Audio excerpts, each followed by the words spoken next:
حضرت فاطمہ کہتی یا رسول اللہ صلی اللہ علیہ وسلم، رب تعالیٰ سے آپ گزارش فرمائیں کہ علی کا نکاح فاطمہ سے اس مہر پر ہو کہ رسول پاک کی امت کی بخشش لکھ دی جائے، آپ کی امت کی مغفرت لکھی جائے۔ حضور پاک صلی اللہ علیہ وسلم آپ دیدہ ہو گئے، آپ دیدہ ہو گئے، رب تعالیٰ کے حضور سجدے میں گر گئے۔ اے رب ذوالجلال، فاطمہ میری امت کی بخشش کا سوال کر رہی ہے، مہر میں اسے یہ چاہیے۔ روایات یہ بتاتی ہیں کہ اللہ رب العزت کی طرف سے حکم ہوا کہ اپنا سر اٹھائیں، آپ کی آدھی امت کی بخشش فاطمہ کا مہر ٹھہرا۔ حضور پاک صلی اللہ علیہ وسلم سے حضرت فاطمہ کہتی ہیں میں نے وہ لکھوا لیا تھا چٹھی میں تاکہ بروز قیامت میں میرے رب سے میرے حبیب کی امت کی بخشش کا سوال کروں۔ اے علی، اس چٹھی میں اس کے علاوہ اور کچھ بھی نہیں ہے۔ یہ فاطمہ الزہرا رضی اللہ تعالیٰ عنہا کی سوچ ہے۔ اے میرے عزیزو، ہم کون ہیں جو میرے آقا کی امت کی خبر رکھتے ہو؟ ہم میں سے کس کو یہ طلب ہے کہ رسول پاک کی امت گڑھے میں گرنے سے بچ جائے؟ یہاں تو گڑھے کھودے جا رہے ہیں، جتنے گرے تو اچھے ہیں۔ ہم میں سے کون یہ چیز کی خواہش رکھتا ہے؟ خود میرے آقا صلی اللہ علیہ وسلم فرماتے من لم یہتم بامرنا فلیس منا، جس نے اس حال میں صبح کی کہ میری امت کی بھلائی کا نہیں سوچا وہ میری امت میں سے نہیں ہے۔ آج کیا یہ دردناک حالات ہمیں بیدار نہیں کرتے؟ کوئی ہم میں سے یہ دعا نہیں کرتا کہ اے اللہ اب امت کا بھلا کر دے؟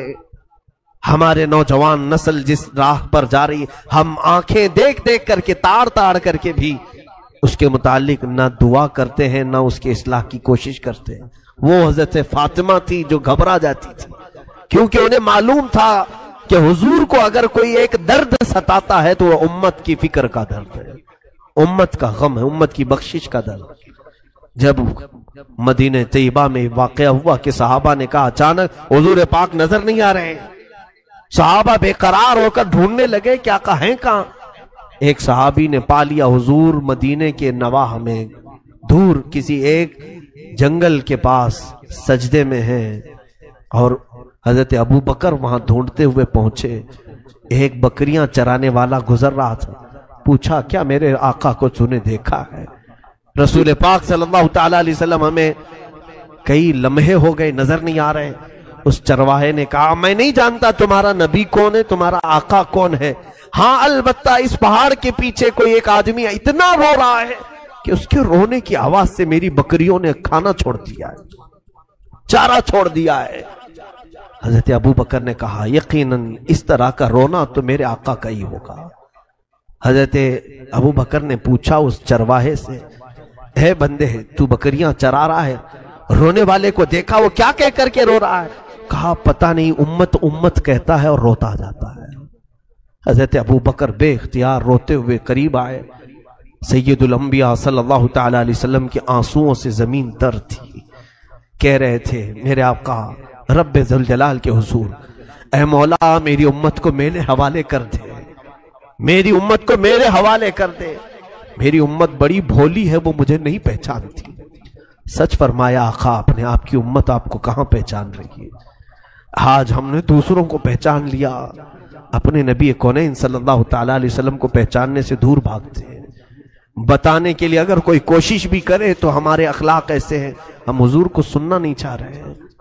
دیکھو آج ہمارے گھروں میں جا کر بچوں کو اٹھا کر کے پوچھو، ہر فلمی ہیرو کا بایو ڈاٹا اسے یاد ہوگا، کون کہاں رہتا ہے، کون کیسی ایکٹنگ کرتا ہے، کس کے کتنے فلم ہیں، سارے اسے یاد ہیں۔ اسے اگر میرے آقا کی ذات کے بارے میں پوچھو تو کچھ بھی نہیں جانتا، کچھ نہیں جانتا۔ صحابہ کے بعد دیگرے وہاں آئے، سبوں نے درخواست کی کہ آقا سر مبارک کو اٹھائیں، سجدہ اتنا طویل ہو گیا تو جسم پر تکلیف ہو جائے گی۔ حضور پاک صلی اللہ تعالی علیہ وسلم اسی طرح سجدے میں ہیں۔ تو اس کے بعد صحابہ نے کہا کہ حضور کسی کی بھی بات پر سر نہیں اٹھاتے۔ مشورہ یہی طے پایا کہ حضرت فاطمہ کو بلایا جائے، اگر حضرت فاطمہ کہیں گی تو حضور ضرور سر اٹھائیں گے۔ سبوں نے جا کر کے سیدہ کے گھر یہ درخواست کی کہ اللہ کے حبیب تمہارے بابا سر جو سجدے میں رکھیں اٹھاتے نہیں، بے اختیار روتے جا رہے ہیں۔ سیدہ حجاب کے ساتھ آئیں، پردے کے ساتھ آئیں، سارے لوگ ہٹ گئے۔ رسول پاک صلی اللہ علیہ وسلم کے کندھے پر ہاتھ رکھتی ہیں، کہتی ہیں بابا آپ کی فاطمہ آئی ہے، آپ سر اٹھائیں۔ رسول کریم صلی اللہ علیہ وسلم اسی حالت میں سر رکھے ہوئے تھے۔ ہم گنہگاروں کی تسبیح، آج ہم سجدے میں جاتے ہیں تو اپنی مطلب کی مانگنے کے لیے جاتے ہیں۔ ہم تو سجدوں میں یہی کہتے ہیں نا، مولا مجھے یہ دے دے، مجھے یہ دے دے۔ وہ رسول پاک ہم جیسے نکموں کو مانگ رہے تھے، مولا بعد میں آنے والی امت میرے حوالے کر۔ قربان جاؤ اس نبی کے سجدوں پر کہ ہم کو حضور نے سجدوں میں مانگا ہے۔ سیدہ فاطمہ کی بار بار اصرار پر حضور نے سر نہیں اٹھایا، سیدہ کائنات نے صرف اتنا کہا یا رسول اللہ صلی اللہ علیہ وسلم، فاطمہ آپ سے وعدہ کرتی ہے آج کے بعد سے مولا تعالیٰ جتنی بھی مجھے حیات دے گا، جب تک کی زندگی دے گا، قسم ہے رب ذوالجلال کی، فاطمہ کوئی رات نہیں سوئے گی، صرف آپ کی امت کی بخشش کی دعا کرے گی، صرف میں آپ کی امت کی بخشش کی دعا کروں گی۔ حضور پاک نے جب ان سے یہ سنا تو اپنا سر اٹھایا، فاطمہ کو دیکھا کہ میری امت کی بخشش کا درد یہ بھی رکھتی ہے۔ میرے عزیزو، ایک بیٹی کی ذمہ داری یہ بھی ہوتی ہے کہ وہ اپنے باپ کی فکروں میں ساتھ دے۔ باپ جس طرح کی فکر میں ہے اسی فکر میں وہ لگے۔ رسول کریم صلی اللہ تعالی علیہ وسلم کی اس لخت جگر نے امت کا بوجھ اپنے اوپر اٹھایا، اور پھر روایات یہ بتاتی ہیں رات کے بعد وہ خود سجدے میں جاتی تھیں تو ادھر بلال حبشی کی اذان ہو جاتی تھی فجر کی، تب تک وہ سجدے میں رہتی تھی۔ ایسی محویت کا عالم ہوتا تھا کہ وہ کہتی تھی سر اٹھا کر کے کہ راتیں بہت چھوٹی ہیں، میرا پورا سجدہ نہیں ہو پاتا۔ اس سیدہ کائنات فاطمہ الزہرا، لاکھوں سلام ہو، لاکھوں کروڑوں درود ہو ان کی تربت انور پر، زندگی گزارنے کے ہزار سلیقے ہمارے گھروں کو دیے ہیں۔ اور یاد رکھو، آج میری بہنوں اور بچیوں سے ضرور کہوں گا، جتنا کربلا تم سنو گی سب فاطمہ کی گود سے نکلے ہوئے شہزادوں کا ہی کربلا ہے۔ پوری دنیا کو اگر کسی نے حسن دیا ہے تو زہرا نے دیا، پوری دنیا کو امامت کا بادشاہ حسین اگر دیا ہے تو فاطمہ نے دیا ہے۔ پیر سے اپنے جھولا جھلاتی تھی، ہاتھ سے روٹیاں بناتی تھی، ہاتھ سے روٹیاں بناتے پیر سے جھولا جھلاتی۔ اس جھولا جھلانے کے وقت بھی کئی آیتیں ہیں پڑھتی رہتی تھی، طٰہٰ ما انزلنا علیک القرآن لتشقیٰ، کبھی یاسین والقرآن الحکیم۔ یہ قرآن کی صورتیں تلاوت ہو رہی ہیں، حسنین کریمین کو جھولے جھلائے جا رہے ہیں۔ یہاں تو ہم گانے فلاں فلاں چیزیں گا کر کے بچوں کو سلانے کی عادت ڈالتے ہیں، حسنین کریمین نے تو اپنی ماں سے قرآن کی لوریاں سنی ہیں۔ رسول کریم صلی اللہ تعالی علیہ وسلم کا یہ گھرانہ جو پورے دین اسلام کو بچانے کا ضامن ہے۔ دیکھیں آپ، حضور جب نجران کے عیسائیوں کے ساتھ مقابلے کے لیے بھی چلے تھے تو انہی گھر والوں کو لے کر چلے تھے۔ میں کل اہل بیت کے ذکر میں عرض کروں گا، سیدہ ظاہرہ طیبہ طاہرہ جان احمد کی راحت پہ لاکھوں سلام۔ یہ دنیا سے گئی بھی ہے تو اس شان سے گئی ہے، حضرت علی سے وصیت کیا تھا کہ اے علی میری موت ہو جائے تو زیادہ شہرا مت کرنا، میں نے اپنے پردے کی بڑی پابندی کی ہے، رات کے وقت جنازہ نکالو تاکہ جنازے پر بھی کسی غیر مرد کی نظر نہ پڑے۔ کل ملا کر روایات صحیحہ یہ بتاتی ہیں کہ آپ کے جنازے میں اور آپ کے قبر کے دفن میں 8 لوگ تھے، وہ صرف خاندان والے تھے۔ حضرت علی، حسن، حسین رضی اللہ تعالیٰ عنہ، حضرت عباس رضی اللہ تعالیٰ عنہ اور دیگر کچھ صاحب جو اہل بیت میں سے تھے، یہی لوگ رہے۔ سیدہ فاطمہ الزہرا رضی اللہ تعالیٰ عنہا کو رات کے وقت دفن کیا گیا۔ اب آخری حدیث سن لو میرے آقا صلی اللہ علیہ وسلم، قربان جاؤ میری بچیوں، آج اگر تم یہ کوشش کر لو کہ کل میں فاطمہ زہرا کی چادر کے سائے تلے قیامت میں اٹھائی جاؤں، اتنی بھی اگر تمہاری خواہش ہو تو مبارک ہو تمہیں۔ حدیث سن لو مجھ سے، میرے آقا صلی اللہ علیہ وسلم نے فرمایا قیامت کا منظر ہوگا، اہل محشر اپنے حساب کتاب میں مصروف ہوں گے، سب کا حساب کتاب چل رہا ہوگا، تپتی ہوئی گرمی، وہ تانبے پیتل کی زمین، لوگوں میں نفسا نفسی کا عالم۔ اچانک ایک منادی، ایک فرشتہ اعلان کرے گا، یا اہل محشر غضوا ابصارکم فإن فاطمة بنت محمد تمر إلى الجنہ۔ اے محشر کے میدان میں کھڑے ہونے والے لوگوں،